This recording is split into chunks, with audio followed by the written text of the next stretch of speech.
Today we are going to be making a Filipino candy called Yema. It is a very delicious treat that I make around Christmas and Thanksgiving.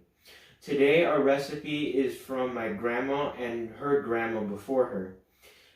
There are many different ways of making this recipe, but personally I like making it this way. So let's get started. You are going to need two ingredients. Really simple. 2 cans of condensed milk and 10 egg yolks.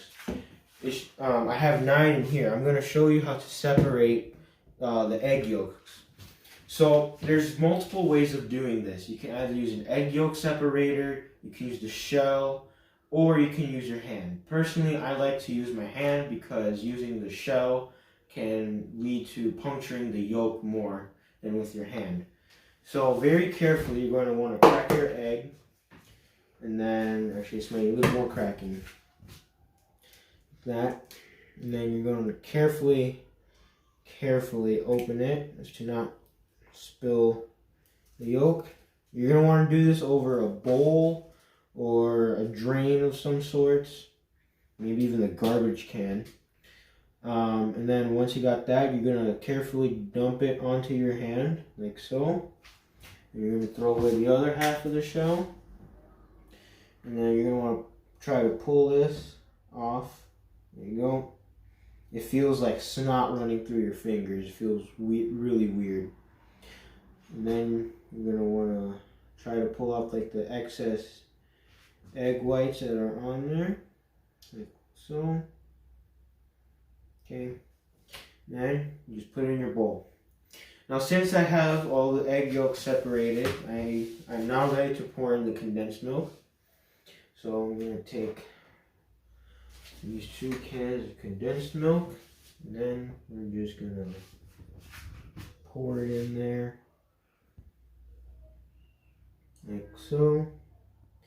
So I was looking online for how people make the Yema, and what I found was that some recipes don't require condensed milk.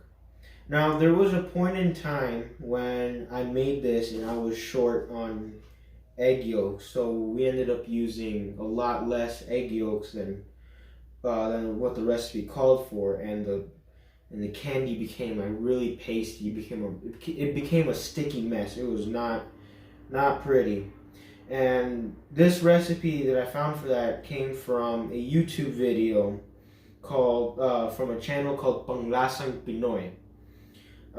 That is Tagalog or Filipino language for Taste of the Philippines. So personally, I would not recommend just doing condensed milk because that can be bad. So yeah, now I'm gonna mix this and then we'll start cooking. So yeah. Alright, so since I poured the condensed milk, I have mixed the mixture of egg yolk and condensed milk together, and it should look like this. It should look like an omelet. This is super yellow because the eggs that we get are like straight from a farm, so they're like really rich. So yours might look a little white or yellowish. Don't worry if it's like white looking. Now, for the sake of time, I already preheated my pan. You're supposed to do it like after you've poured in the ingredients and you've mixed it. So you're going to want to preheat it around medium heat for about 5 minutes or so. And then once you start cooking, you want to put it on low because you don't want to burn your milk, your condensed milk. So you're just going to pour this in here carefully. Careful to not spill. That is a little hot there. And then with the spatula, you're going to want to try to get all the extra in the bowl there as quickly as you can. Because you don't, like I said, you don't want to burn your condensed milk, so you got to move quick. So once that's done, you're going to get rid of the bowl and the spatula. Now, this is going to take a long time. This is going to be like a waiting game.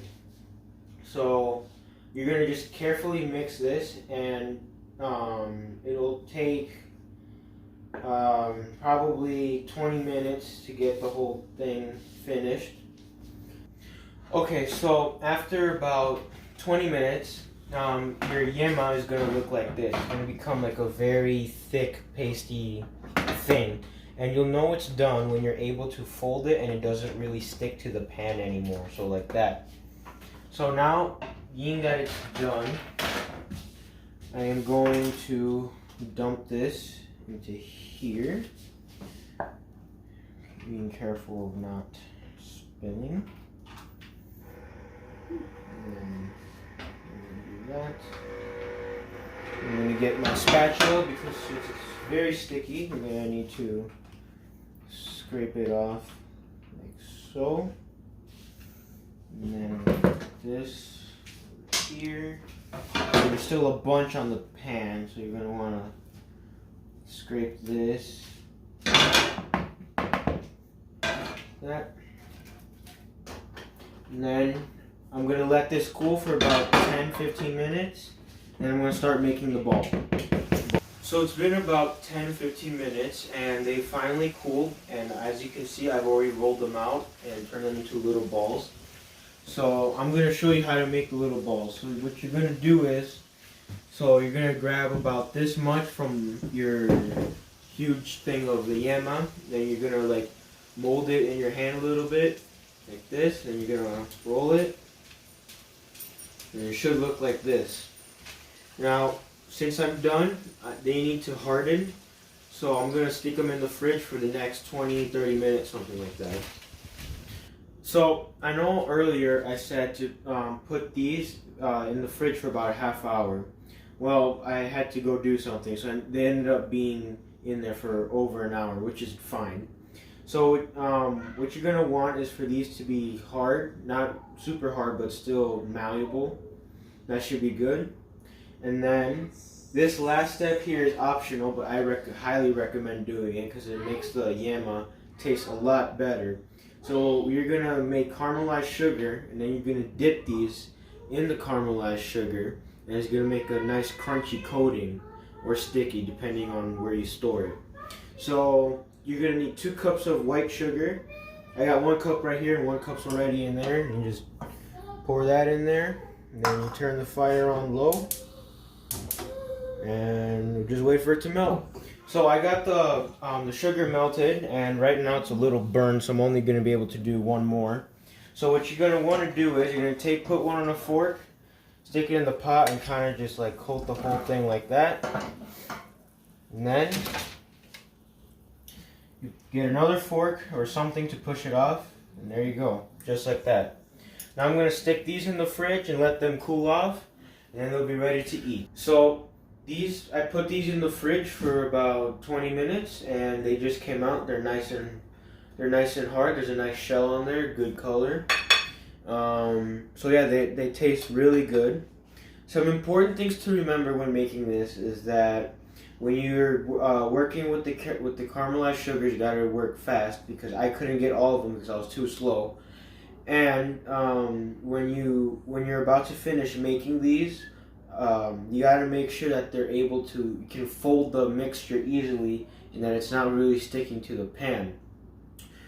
Hopefully you guys enjoyed this recipe, and I think you guys should make it. It tastes, I keep saying it over and over, it tastes really good. So yeah, enjoy.